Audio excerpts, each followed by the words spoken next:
사도행전 11장 19절부터 26절까지 때에 스데반의 일로 일어난 환란을 인하여 흩어진 자들이 베니게와 구브로와 안디옥까지 이르러 도를 유대인에게만 전하는데 그 중에 구브로와 구레네 몇 사람이 안디옥에 이르러 헬라인에게도 말하여 주 예수를 전파하니 주 예수니 그들과 함께 하심에 수다한 사람이 믿고 주께로 오더라. 예루살렘 교회가 이 사람의 소문을 듣고 바나바를 안디옥까지 보내니 저가 이르러 하나님의 은혜를 보고 기뻐하여 모든 사람에게 굳은 마음으로 주께 붙어 있으라 권하니 바나바는 착한 사람이요 성령과 믿음이 충만한 자라 이에 호리호리가 깊게 동하더라. 바나바가 사울을 찾으러 다소에 가서 만남에 안디옥에 데리고 와서 우리 교회에 이르려가 모여서 큰 무리를 가르치고 제자들이 안디옥에서 비로소 그리스도인이라 일컬음을 받게 되었더라. 아멘. 자, 우리 26절 한 절만 다시 한번 읽습니다. 시작. 만남에 안디옥에 데리고 와서 우리 교회에 일명가 모여 있어 큰 무리를 가르쳤고 제자들이 안디옥에서 비로소 그리스도인이라고 일컬음을 받게 되었더라. 아멘. 자, 우리가 교회 안에서 또 일반적으로 쓰는 그 명칭들 가운데는 처음에는 부정적인 조롱과 비슷한 그런 의미로 쓰이다가 지금은 굉장히 그 보편적인 그런 그 명칭이 된 것들이 몇 개가 있습니다. 대표적으로 보면 그 재침례파라고 하는 아나바티스트라고 하는 그런 이제 단어가 있는데 이것은 중세시대 때에 카톨릭에 의해서 핍박을 당할 때 저들은 물을 상당히 좋아하나 보다 해서 물속에 수장시켜 버립니다. 그러한 자들을 그 아나바티스트, 재침례교도라고 이와 같이 얘기합니다. 카톨릭 교황이 명한 유아 세례를 거부하고 오직 주님의 명령을 따라서 침례를 받은 것으로 인하여 감사하는 자들, 그런 사람들을 물속에 이제 수장시키면서 저 사람들은 물을 좋아해. 그래서 물속에 집어쳐놓고 죽여버리면서 이제 저 사람들은 아나바티스트라고 이렇게 얘기합니다. 지금은 굉장히 명예로운, 비록 그 기독교 교회사의 주류에는 여전히 속하진 않지만 그래도 여전히 명예로운 이름으로 남아있지만 그 당시에는 굉장히 조롱 섞인 그런 명칭으로 불렸던 이름이에요. 그리고 여러분들 감리교를 뭐라고 그럽니까? 영어로 메소디스트라고 이렇게 얘기합니다. 메소디스트라고 얘기하는데 이것도 역시 열광주의자, 그런 이제 뜻이 있어요. 열광주의자들, 뭔가 딱 엄격한 데서 좀 정말 자유분방하고 뭔가 정말 이제 열정적으로 이제 믿으려고 하는 사람들, 그런 이제 좋은 의미인데 초창기에는 저 사람들 뭔가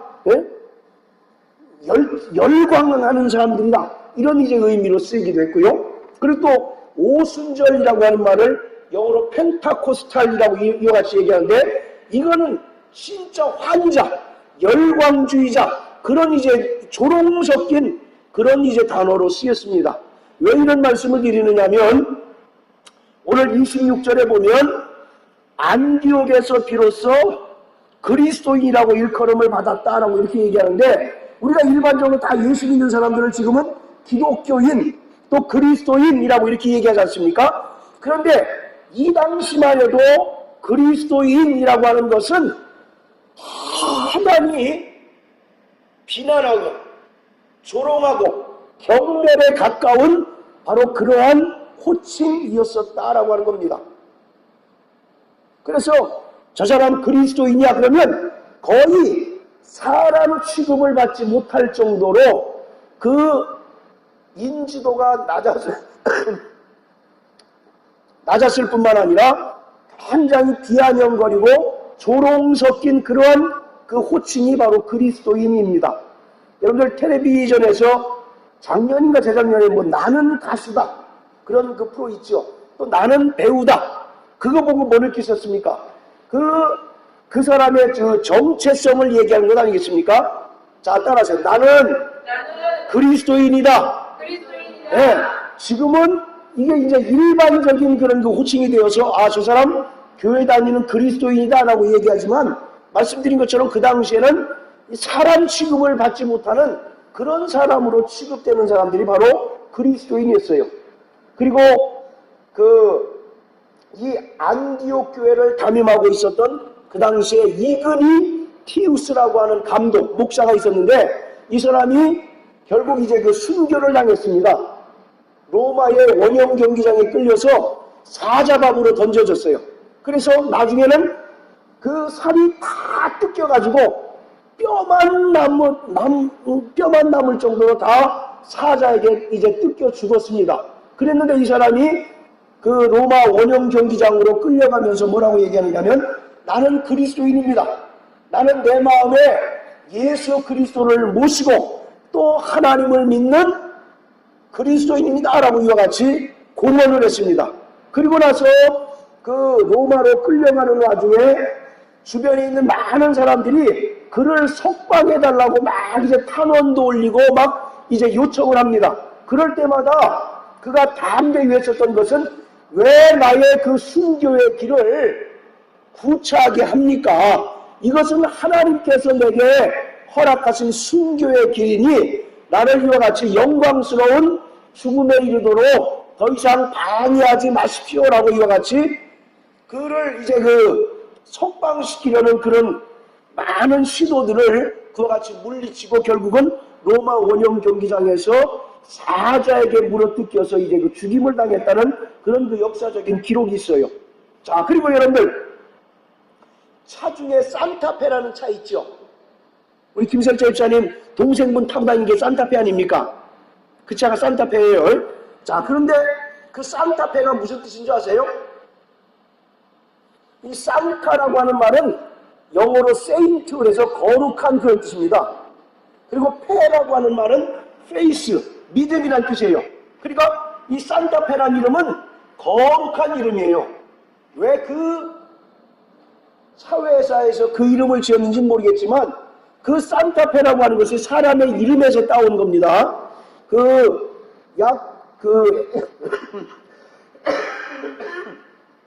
AD 290년에 그 프랑스에 있는 조그만 마을에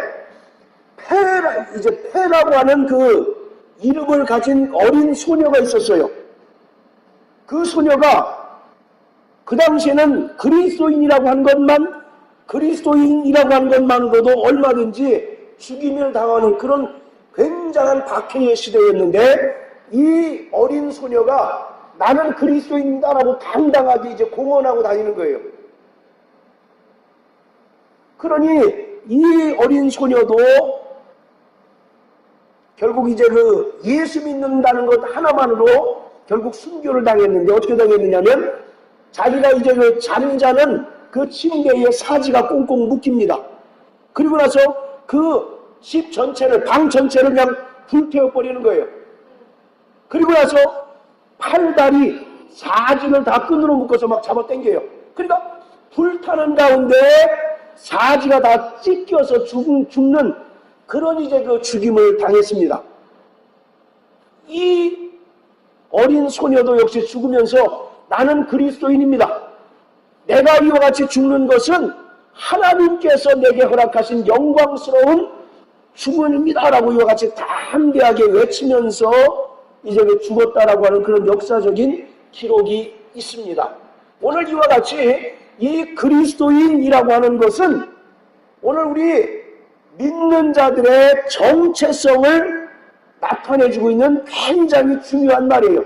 그냥 우리가 아무나 그리스도인, 기독교인이라고 하니까 그냥 교회 안에 들어와 있으면 다 그리스도인 된 줄 알고 또 다 기독교인 된 줄 알고 우리가 착각하기 쉽지만 오늘 나는 그리스도인입니다 라고 하는 말은 나는 하나님을 믿고 또 예수 그리스도를 나의 구세주로 믿는 믿음이 내게 있습니다 라고 하는 그러한 신앙 고백입니다. 그리고 이러한 신앙 고백 하에 초대교회에 수많은 사람들이 바로 순교를 당했어요. 그러니까 정말 이 나는 그리스도인이라고 하는 것이 우리에게 이렇게 명칭이 오기까지 수많은 사람들의 피 흘림이 있었다라고 하는 사실을 우리가 깨달아야만 됩니다. 그런데 요즘은 어떻습니까? 예수 믿는 사람들을 뭐라고 그래요? 개독 그러잖아요. 개독. 그런 말 안 들어보셨어요? 개독교 그럽니다. 개독교.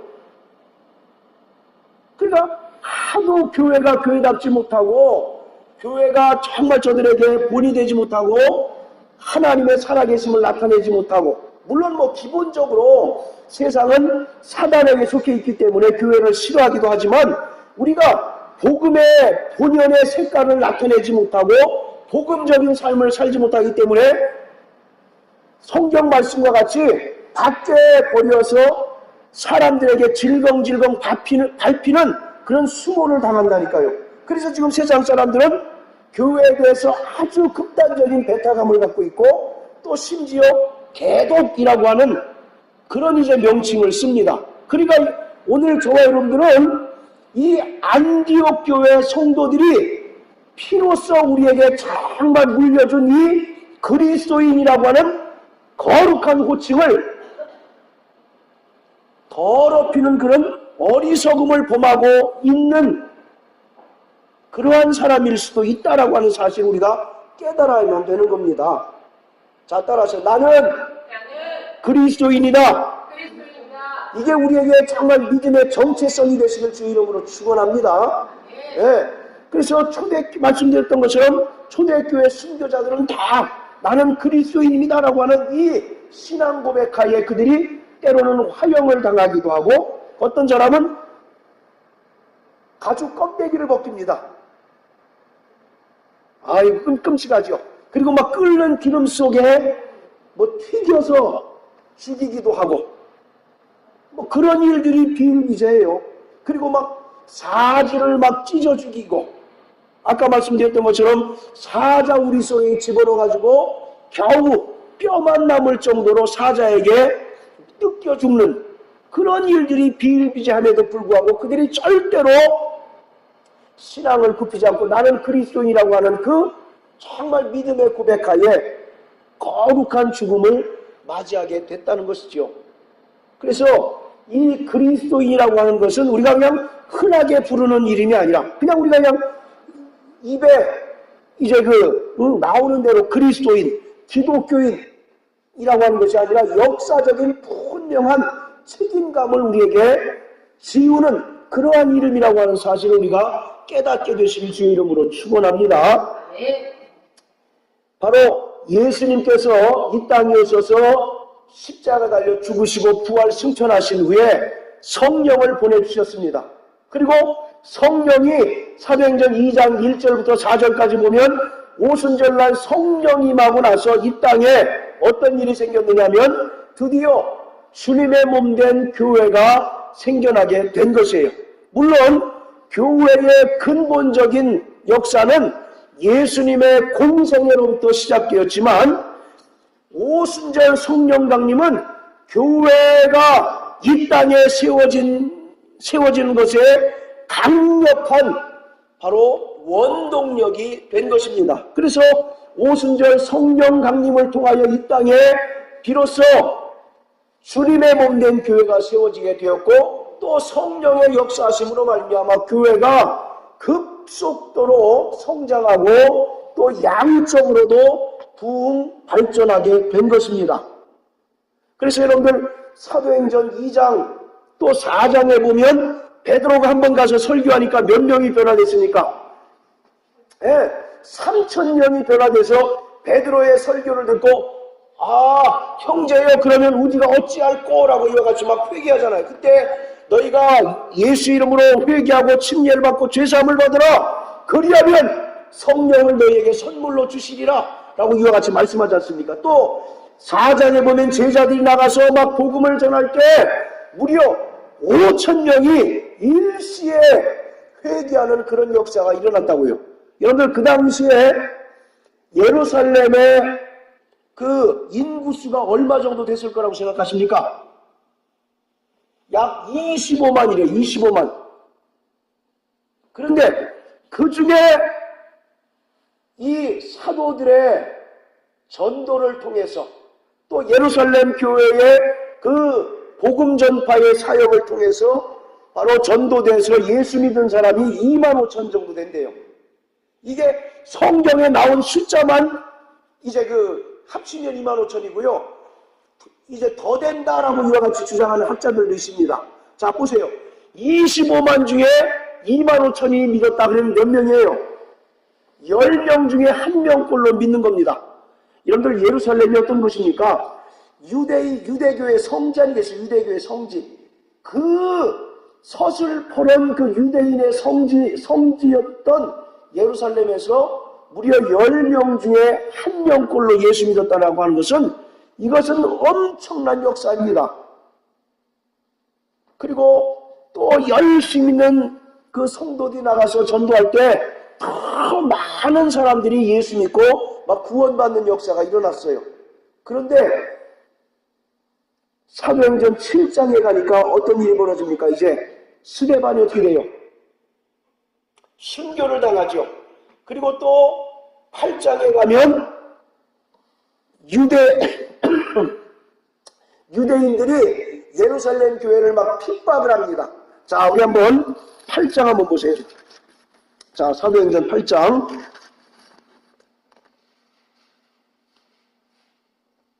자, 1절부터 우리 3절까지 사모님 한번 읽으세요.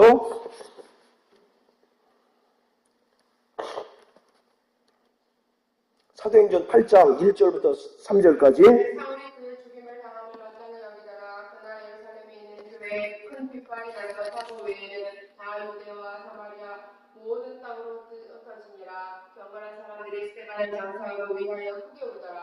사울이 교회를 전면할 때 각 집에 들어가 남녀를 끌어다가 오게 넘기니라. 예, 자 3절 보시면 사울이 교회를 어떻게 했다고요? 잔멸하다. 여기서 이 잔멸하다라고 하는 말이 굉장히 이제 의미가 깊은 말인데, 여러분들 지금 겨울철에 산에 먹을 게 있습니까? 없습니까? 별로 없죠. 그런데 겨울에 우리나라 산에 보면 최상위 포식자가 멧돼지 아니겠습니까? 그러니까 멧돼지가 겨울에 산에 먹을 게 없으니까 어떻게 되겠습니까?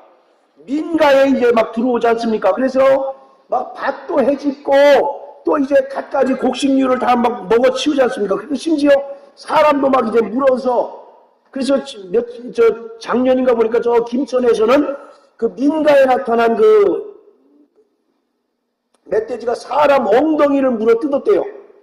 그래서 살점이 굉장히 많이 떨어졌다는 그런 이제 뉴스 기사를 접했어요. 그만큼 멧돼지가 와서 필사적으로 먹이를 구하기 위해서 막 땅을 파헤치는 모습, 그게 바로 잔멸할세라고 하는 그런 단어입니다. 그러니까 이 당시 사울을 중심으로 유대인들이 그 교회를 핍박하는데 마치 멧돼지가 자기 식량을 구하기 위해서 필사적으로 땅을 헤집듯이 완전히 예루살렘 교회를 초토화시켜버리는 거예요. 그 스데반을 죽이는 것에서 너무 끝나는 것이 아니라 이들은 이단이라고 하는 거죠. 나사렛 이단이라고 그들이 생각해서 이 기독교는 완전히 이 땅에서 그 한 점도 남기지 말아야 된다고 하는 그런 이제 생각을 가지고 있어서 예수 믿는 사람들을 다 잡아서 죽여야 하는 것이 바로 사울의 의무였어요. 그래서 하나님께서 그 사도들의 열심과 노력에 의해서 폭발적으로 부흥하고 성장하던 그 예루살렘 교회가 사울의 또 유대인들의 핍박에 의해서 순식간에 흩어져 버립니다. 그런데 이것이 바로 하나님의 뜻이에요. 여러분들, 하나님은 절대로 예수 믿는 사람들이 모여있는 것을 원치 않으십니다. 사도행전 1장 8절에 뭐라고 얘기합니까? 예루살렘에서 시작된 복음이 유다와 사마리아와 땅끝까지 이르러 내 증인이 되리라 이와 같이 말씀하잖아요. 그런데 바로 이 예루살렘 교인들은 폭발적으로 부흥하고 성장한 반면에 자기네들끼리 모였던 거예요. 우리끼리 좋고 우리끼리 이와 같이 함께 모여서 하니 좋다, 이런 주의로 이제 나갔던 거죠.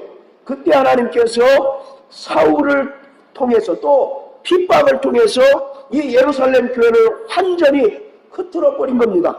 그리고 그 사건을 계기로 해서 이 복음이 이방인 지역으로 삽시간에 흩어져 버린 거예요. 그래서 빌립이라고 하는 그 집사를 통해서 사마리아로 복음이 증거되어지고, 자, 또 오늘 본문으로 돌아가서요. 오늘 이 드디어 안디옥에 바로 복음이 이렇게 왕성하게 증거되어진 겁니다. 자, 그래서 이 기독교 교회사에서 빼놓지 말아야 될 두 가지 교회가 있어요. 두 교회가 있는데 첫 번째는 바로 예루살렘 교회입니다. 그리고 또 하나 교회가 뭐냐면 바로 안디옥 교회예요. 왜 예루살렘 교회가 중요하느냐? 바로 이 예수님의 죽음과 부활, 그리고 또 성령 강림을 통해서 이 땅 위에 최초로 세워진 교회가 무슨 교회입니까? 예루살렘 교회예요. 그래서 이 예루살렘 교회는 이 땅에 세워진 모든 교회의 엄마 교회입니다. 마더처치예요. 마더처치. 예루살렘 교회는. 그만큼 이 예루살렘 교회는 지금은 뭐 형체도 없지만 그만큼 존재 자체가 그렇게 무게감이 있는 그런 교회가 바로 예루살렘 교회입니다. 그리고 두 번째 교회가 오늘 사도행전 11장에 나오는 그 안디옥 교회인데, 이 안디옥 교회가 왜 중요하느냐? 이 안디옥 교회가 이방인들에게 복음을 전파하는 본부입니다. 그러니까 이방인 선교의 본부 역할을 한 교회가 바로 이 안디옥 교회였어요. 그래서 사도 바울이 3차에 걸쳐서 이제 그 선교 여행을 펼치는데, 그 선교 여행의 전초 기지가 바로 이 안디옥입니다. 자, 그래서 거기 보시면, 자, 우리 24절, 25절 한번 읽으세요. 11장 시작.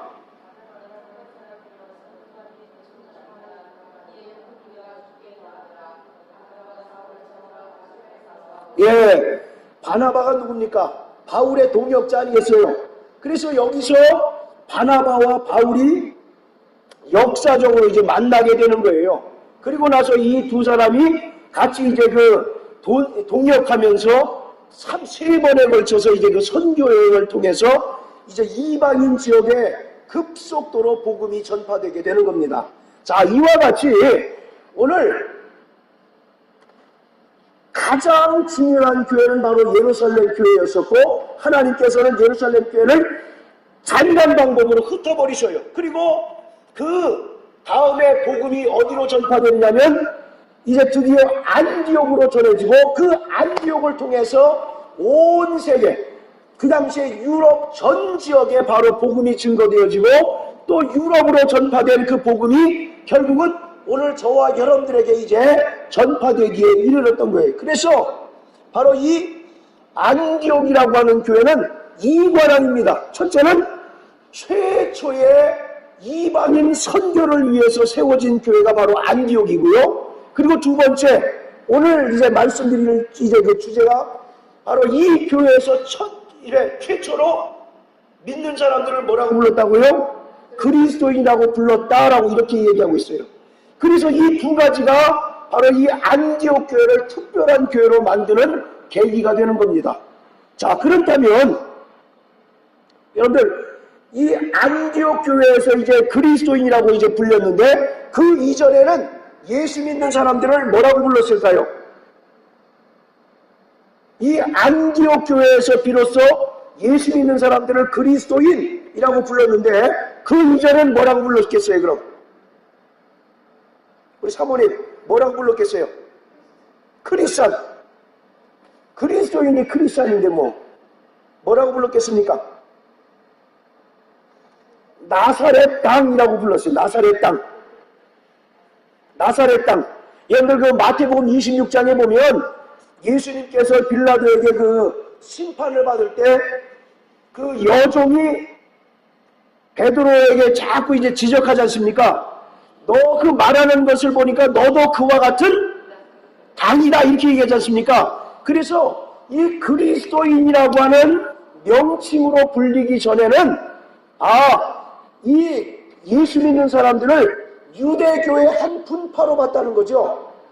저 사람들은 유대교인 건 확실한데 좀 뭐가 틀리다? 그래서 그냥 나사렛 땅이라고 이렇게 이제 불렀다는 거죠.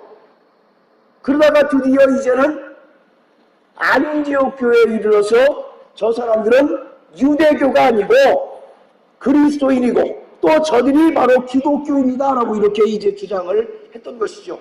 그래서 이때로부터 이제 기독교 또 그리스도인이라고 하는 이제 명칭이 생겨나게 된 거예요. 자, 그런데 중요한 것은 이 그리스도인이라고 하는 단어가 어디서 나왔느냐?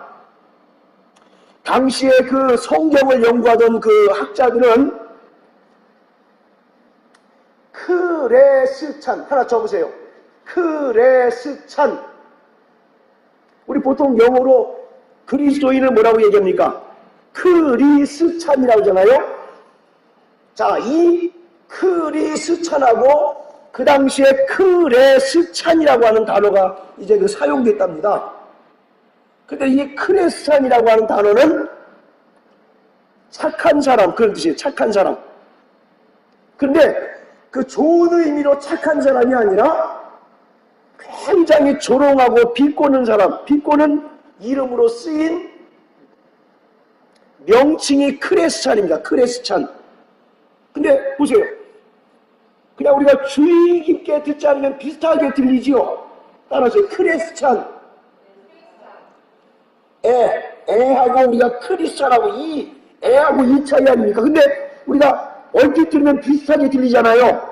그래서 그 당시에 이제 안디옥 교회의 불신자들이 그리스도인들을 조롱하기 위해서 처음에 불렀던 명칭이 크레스찬이라고 불렀다는 겁니다. 근데 이 크레스찬이라고 하는 이름이 뭐냐면 착한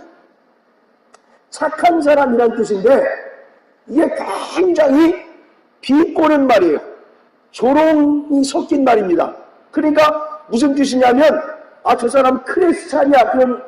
그러면 그게 무슨 뜻이냐면 뭔가 저 사람 나사가 빠진 사람이고 저렇게 사는데 어떻게 세상을 이 험난한 세상을 살아갈까?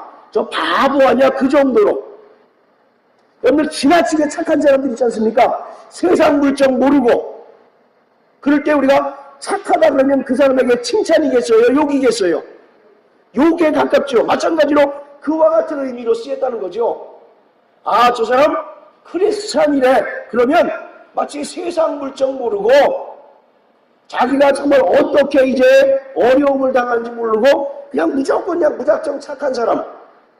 그래서 그 사람들을 크리스찬이라고 이제 불렀는데 그 말과 크리스찬하고 이제 거의 이제 비슷하게 이제 불렸기 때문에 당시에 이제 그 안디옥에 있었던 예수 믿는 사람들을 크리스찬이라고 이제 이렇게 불렀다는 거죠.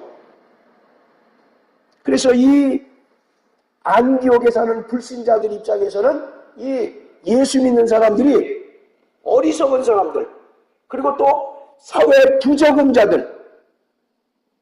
여러분 우리가 이 땅에서 예수 믿고 사는 것이 쉽습니까? 어렵습니까? 모든 것을 다 절제하고 양보해야 겨우 믿음을 지킬 수가 있잖아요. 여러분 우리 성질대로 다 하면 살 수 있습니까? 없습니까? 예수 믿기 어렵잖아요. 이와 같이 그 당시에도 그 불신자들 입장에서 그와 같이 보였다는 거죠. 저 사람들 뭔가 덩치도 정말 크고 또 뭔가 이제 다 알 만큼 또 이제 배운 만큼 배운 사람들인데 하는 거 보면 뭔가 나사 하나 빠진 사람처럼 살더라는 거죠. 자기가 손해보는데 그것도 오히려 감사하다라고 얘기하고 자기가 억울하게 누명을 쓰고 또 억울한 일을 당했는데도 그래도 정말 그냥 웃으면서 넘기는 그런 사람들이었다는 거죠. 그래서 이 예수 믿는 사람들을 비꼬는 투로 크레스찬이라고 하는 단어가 먼저 쓰였다는 거죠.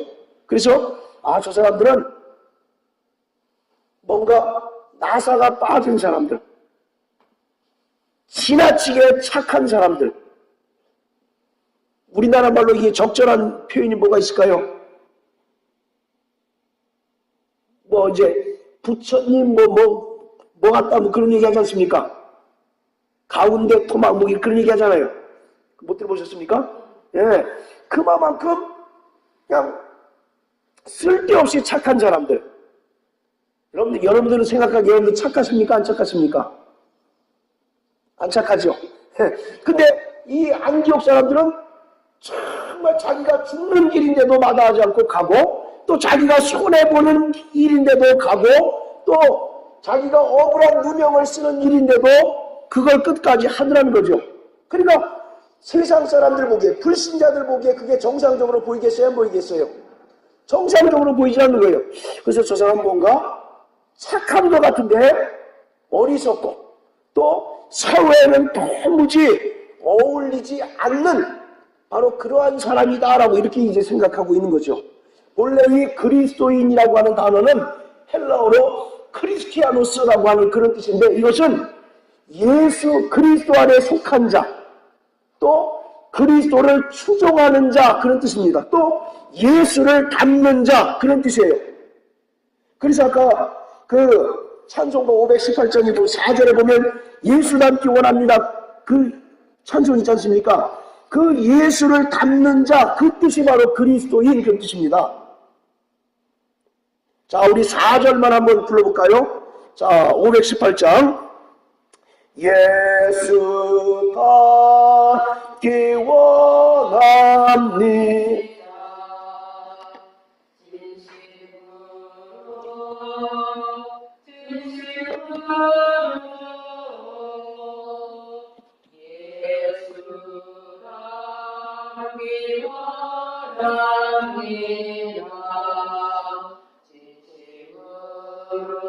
진심으로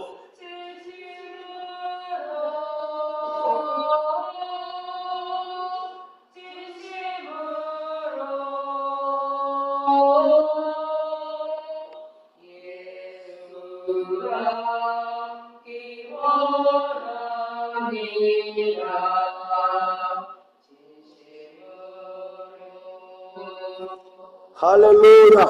오늘 이와 같이 이 그리스도인들은 본성은 불신자나 신자나 똑같습니까? 다릅니까? 똑같잖아요. 그러나 누구 때문에 참고 양보하고 억울한 누명을 써도 정말 참는 겁니까? 바로 예수를 믿고 예수로 인해서 참는 거예요. 그래서 저 사람들은 그리스도인을 닮기를 원하고, 또 그리스도의 종이구나 라고 하는 그런 의미에서 바로 그리스도인이라는 단어를 씁니다. 그래서 우리가 보통 목사를 주의 종이라고 얘기하지 않습니까? 그런데 엄밀히 따지면 모든 믿는 사람들이 다 그리스도의 종이고 주의 종이에요.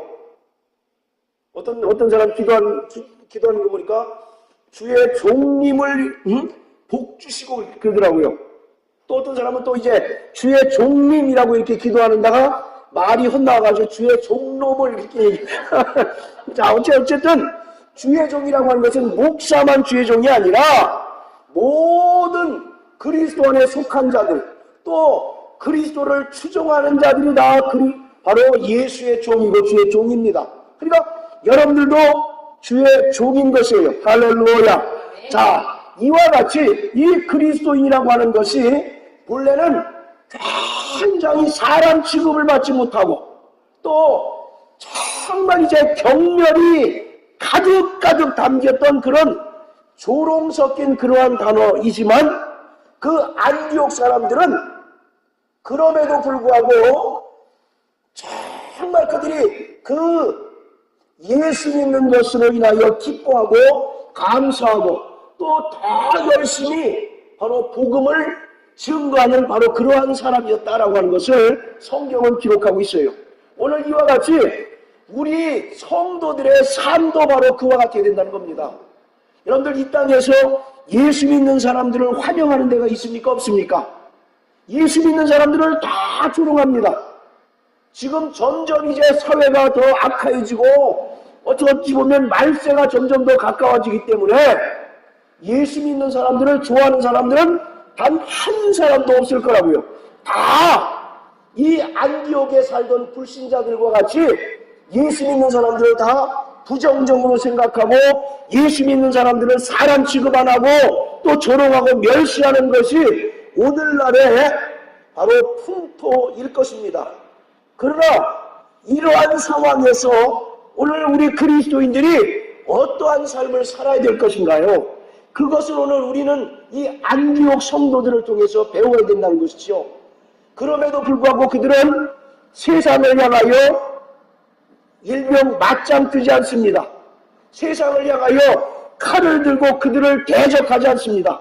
오히려 바로 그들은 세상으로부터 오는 그런 수많은 핍박과 조롱과 멸시를 바로 그리스도를 생각하고 참고 인내하는 바로 그러한 사람이었다는 거죠. 할렐루야. 자, 그래서 그 11절에 보시면, 11장에 보시면, 자, 23절 한번 읽으세요. 23절. 자, 다 같이. 자, 시작. 저가 이르러 하나님의 은혜로 보고 기뻐하여 모든 사람에게 굳은 마음으로 주께 붙어 있으라 권하니 가나안. 자, 됐습니다. 저가 이제 그 안디옥에 폭발적으로 이제 그 복음이 증거되고 막 전파된다고 이제 소문이 나니까 예루살렘에서 이제 사도 하나를 파송해가지고 그 상황을 파악하러 온 거예요. 그런데 사도가 와서 보니까 안디옥에 뭐가 충만했다고 그랬습니까? 23절에 저가 이르러 하나님의 뭘 봤어요?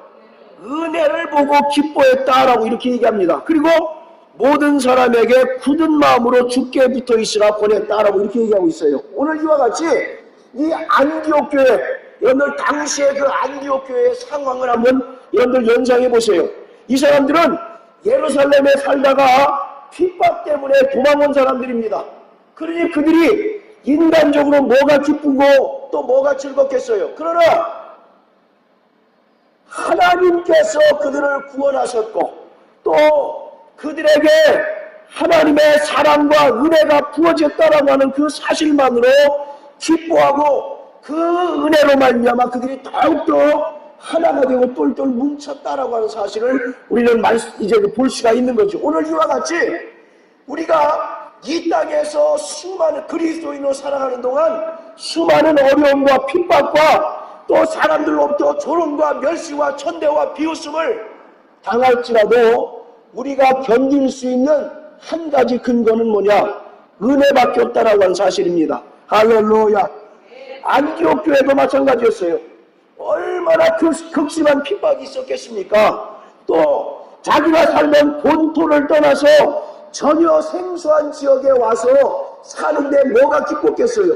그럼에도 불구하고 하나님께서 그들과 함께 하시고 또 그들에게 부어진 그 은혜로 말미암아 그들이 충분히 기뻐하고 감사할 수 있었다라고 하는 것을 기록하고 있다는 겁니다. 자, 따라하세요. 나 영혼아 은혜로 살자. 계속 말씀드리지만 우리에게는 은혜 외에는 다른 것이 있을 수 없습니다. 정말 우리 성도들의 마지막 자존심, 마지막 자존감은 바로 은혜 외에 다른 것이 있을 수 없는 거예요. 여러분들, 우리가 하나님 나라에 은혜 외에 다른 것 가지고 들어갈 수 있습니까? 없습니까? 오직 은혜 외에는 절대로 이 땅에 다 버려둘 것이지 은혜 말고 다른 것을 들고 하나님 나라에 들어갈 수 있는 것이 단 하나도 없다는 거죠. 그래서 정말 내가 신앙생활하는 근거, 또 내가 이 땅에서 수많은 핍박과 어려움과 고난에도 불구하고 끝까지 하나님 말씀을 붙들려고 살아가려고 몸부림치는 근거는 바로 은혜여야 한다라고 하는 것을 오늘 이 성경은 우리에게 말씀해주고 있는 거예요. 할렐루야. 자, 그리고 두 번째로 이 안디옥 교회의 특징은 뭐냐면 그들의 착한 행실을 통해서 불신자들을 변화시키는 역사가 있었다는 거죠. 자, 제가 그 당시에 그 역사적인 기록을 하나 알려드리겠습니다. 그 유세비우스라고 하는 유대인 역사가가 이 안디옥 교인들의 그 모습을 보고 기록한 겁니다. 안디옥 성도들은 당시 거룩한 말씀에 붙들려 강렬한 사랑으로 넘치고 있었던 대부분의 그리스도인들은 먼저 재산을 가난한 사람들에게 나누어 줌으로써 주님의 교훈을 실천했다.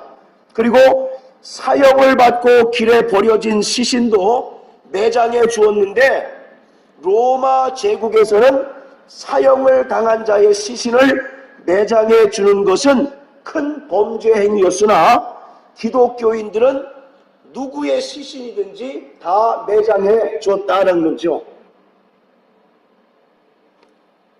생각해보세요. 여러분들 같으면 그럴 수 있겠느냐고요. 내가 지금 사회적으로 핍박을 당하고 어려움을 당하고 있어요. 근데 그 사람들에게 여러분들 재산을 사용할 수 있겠습니까? 없겠습니까?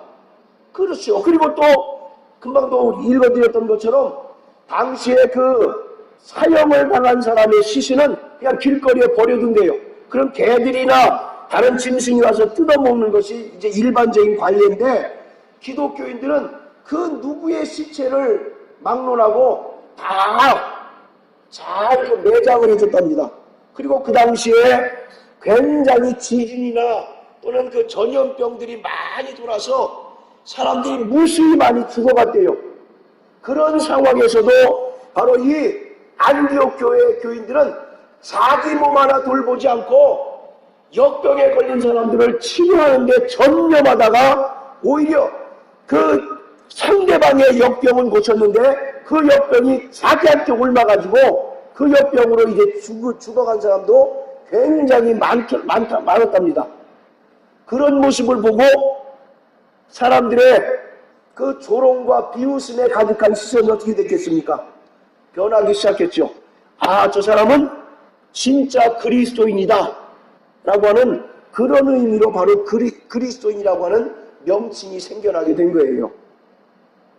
여러분들 마태복음 5장 16절에 뭐라고 얘기합니까? 예수님께서 너희의 착한 행실을 통해서 불신자들이 하나님께 영광을 돌리게 하라 라고 이와 같이 말씀합니다. 예수는 이 땅에 오셔서 예수를 대적하는 자들을 향하여 칼을 들지 않았습니다. 오히려 이사야서 53장 7절에 보면 예수는 도살장에 끌려가는 어린 양과 같이 바로 그를 압제하는 자들에게 바로 양과 같이 잠잠했다라고 이렇게 이야기하고 있어요. 오늘 여러분들 기독교는 핍박하는 종교가 아니라 핍박을 받는 종교입니다. 그리고 그 핍박을 무엇으로 이길 수 있느냐면 오늘 하나님의 은혜와 믿음을 근거한 착한 행실을 통해서 그 핍박을 이겨내는 자들이 그리스도인이라고 하는 것이죠. 그것이 바로 이 안디옥 교회의 가장 대표적인, 말하자면 이제 본받을 점이다라고 이렇게 성경은 이야기하고 있는 겁니다. 자, 다시 한번 고백합니다. 나는 그리스도인이다. 오늘 이 안디옥 교회 성도들과 같은 그리스도인 되기를 주의 이름으로 축원합니다. 먼저는 내게 은혜가 있어야 돼요. 은혜 없이는 하나의 종교인에 불과했다는 의미입니다. 그러나 오늘 이 안디옥 교회는 수많은 박해와 핍박과 살기 등등한 위협에도 불구하고 정말 은혜가 충만한 자들이었다는 겁니다. 그리고 두 번째, 그들을 핍박하고 그들을 박해하는 자들을 향하여 같이 대적하지 아니하고 그들의 착한 행실을 통해서 그들을 변화시키는 역사가 이 안디옥 교회에 있었다라고 성경은 말씀하고 있어요. 그래서 처음에는 굉장히 조롱으로 시작했던 그 그리스도인이라고 하는 단어가 나중에는 영광스러운 그러한 이제 호칭으로 변하게 되는 역사가 이 안디옥 교회에서 생겨나게 된 겁니다. 여러분들, 우리가 정말 복음으로 사는 자 되시길 주의 이름으로 축복합니다. 오늘 신년 감사 예배 때 제가 하나님의 아들 예수 그리스도 복음으로 시작하자고 말씀드렸잖아요. 복음으로 시작하면 우리 삶이 변화되게 되어 있습니다. 여러분들, 우리가 예수 믿는 그 증거가 뭘까요? 예수 믿는 증거. 우리 정일환 성도님, 내가 예수 믿는 증거는 뭘로 드러낼 수 있겠습니까? 방언을 말하고 귀신 쫓고, 그게 예수 믿는 증거가 될 수 있습니까? 없습니까? 물론 증거가 될 수 있지요. 그러나 더 큰 증거는 뭐냐? 우리 삶이 변화된 것을 보여줘야 합니다. 할렐루야. 그렇지 않고서는 아무리 우리가 신앙생활 열심히 한들 세상 사람들을 변화시키기에는 역부족일 수밖에 없다고요. 그래서 오늘 우리가 내가 예수 믿고 내가 하나님을 만난 그 분명한 증거가 뭐냐? 내 삶을 통해서 나타나야 됩니다. 할렐루야. 자, 예수를 만나셨으면 아멘 하십시오. 그러면 오늘 저와 여러분들이 예수를 만난 그 증거가 뭐냐고요? 우리의 삶이 변화되어야 합니다.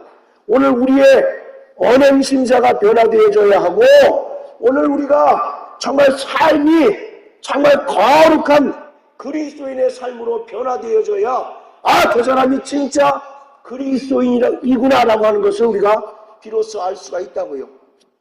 정말 세상 예수 믿기 전에는 내가 굉장히 이기적인 사람이었었고 나밖에 모르는 사람이었었다고 한다면, 예수를 믿은 다음에는 우리는 이타적인 삶을 살아야 합니다. 남을 위해서 사는 자가 바로 그리스도인이에요. 여러분들이 예수가 자기를 위해서 살았습니까? 죄인들을 위해서 살았습니까? 예. 여러분들 경남 거창에 보면 거창고등학교라고 있어요. 아주 독특한 학교입니다. 그 학교가 이 교훈이 뭐냐면 여호와를 경외하는 것이 지식의 근본이다. 그게 교훈이에요. 크리스천 학교인데요. 그리고 그것 말고 10가지의 그 계명이 있어요. 일명 거창고등학교 10계명 그런 게 있습니다. 그게 하나같이 다 뭐냐면 남을 위해 살아라 그겁니다. 남을 위해 공부하고 남을 위해 직장생활하고 남을 위해 돈 벌어라. 전부 다 그거예요. 한번 여러분 그 인터넷으로 한번 거창고등학교 한번 쳐보세요. 그거 보고 굉장히 신선한 충격을 받았습니다.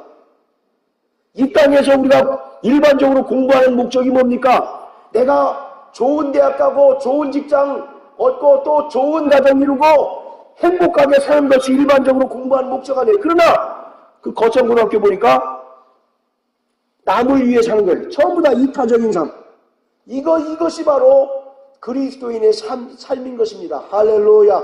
우리가 많은 능력이 우리에게서 나타나지 않는다 할지라도 내게서 막 병 고치고 또 내게서 막 죽은 자가 살아나는 그 능력이 나타나지 않는다 할지라도 그것보다도 더 세상을 향하여 영향력을 끼치는 것은 내가 그리스도인으로서 나를 위하여 살지 아니하고 바로 세상을 정말 이제 믿음으로 살고 또 세상에 정말 그리스도인으로서 선한 영향력을 끼치고 살아가는 것이 그리스도인에게서 필요한 가장 최고의 삶의 덕목이라고 하는 것을 오늘 이 안디옥 교회를 통해서 배우는 저와 여러분들 되시길 주의 이름으로 축원합니다. 어떤 면에서 우리가 나 영혼, 신앙생활이 전부 다 개인적인 것이기도 하지만 또 신앙생활은 큰 틀에서 보면 다른 사람을 위해서 하는 것 아니겠습니까? 여러분들 전도 왜 합니까? 전도 왜 해요? 물론 나를 위해서 하죠, 궁극적으로는. 그러나 다른 사람을 정말 사랑하기 때문에 우리가 전도하는 것 아니겠어요? 그러니까 내가 정말 그리스도인이 됐다라고 하는 것은 그 중심이 내가 아니라 다른 사람에게 내가 선한 영향력을 끼칠 수 있는 자가 바로 그리스도인입니다. 할렐루야. 그럴 때 우리가 정말 우리 믿음이 성숙할 수 있고 또 우리가 그리스도의 정말 그 선한 영향력을 세상에 끼침으로써 많은 영혼들을 예수께로 인도할 수가 있는 거예요. 전도는 다른 것이 아닙니다. 정말 내가 그리스도를 소개시켜주는 거예요. 그렇지 않습니까? 그런데 무슨 방법으로 소개시켜주겠어요? 우리에게 막 천지를 개벽시키는, 천지를 움직이는 그 능력을 통해서 전도하겠느냐고요. 물론 그것도 어느 정도 효과가 있지만 지속적으로 가장 큰 효과를 나타내는 것은 내 삶이 변화된 것을 증거하는 것. 그것보다 더 큰 전도, 그것보다 더 큰 전도의 능력이 없다라고 하는 사실을 깨달으셔서 사랑하는 성도 여러분, 정말 우리가 복음으로 시작해서 정말 우리의 삶이 변화되어짐으로 말미암아 이제 나 자신을 위해 사는 이기적인 삶이 아니라 정말 다른 사람을 긍휼히 여기고 불쌍히 여기고 그리스도의 사랑과 은혜를 그들에게 증거함으로써 그들을 변화시키는 그런 능력 있는 그리스도인 되시기를 주님의 이름으로 축복합니다. 할렐루야. 예, 대단히 죄송합니다. 오늘은 이걸 설교하기 위해서 제가 이게 설교할 거리가 아니었었는데 어떻게 이게 목소리가 이상하다 보니까 하다 보니까 이렇게 됐습니다. 다음 주에 다시 한번 어쨌든 제가 오늘 이 설교를 준비하면서 막 눈물을 흘리면서 회개를 했어요. 하나님, 내가 정말 목사라고 하면서 오늘 정말 이와 같은 삶을 살지 못했습니다라고 정말 막 눈물로 회개하면서 이제 준비했습니다. 여러분들, 이 안디옥 교회의 그 주인공들은 사도들이나 어떤 안수집사급이나 이런 어떤 교회의 중직을 맡았던 사람들이 아니라 이름 없는 성도였습니다. 이름 없는 믿는 자였어요. 김집사도 될 수 있고 박집사도 될 수 있고 정말 이름 없는 사람들이 모여서 은혜만을 사모하고 또 정말 저들이 그리스도의 사랑을 증거하고 실천함으로써 그 수도 늘어나고 또 비로소 그리스도인이라고 하는 그 영광스러운 그 호칭을 얻게 된 것입니다. 복음으로 시작한 우리 모든 성도 되시길 주의 이름으로 축원합니다. 정말 복음으로 우리의 삶이 변할 때 여러분들의 가정이 변화되어질 수 있고 또 여러분들의 직장에서 여러분들이 믿음의 선한 영향력을 끼칠 수 있게 되는 것입니다.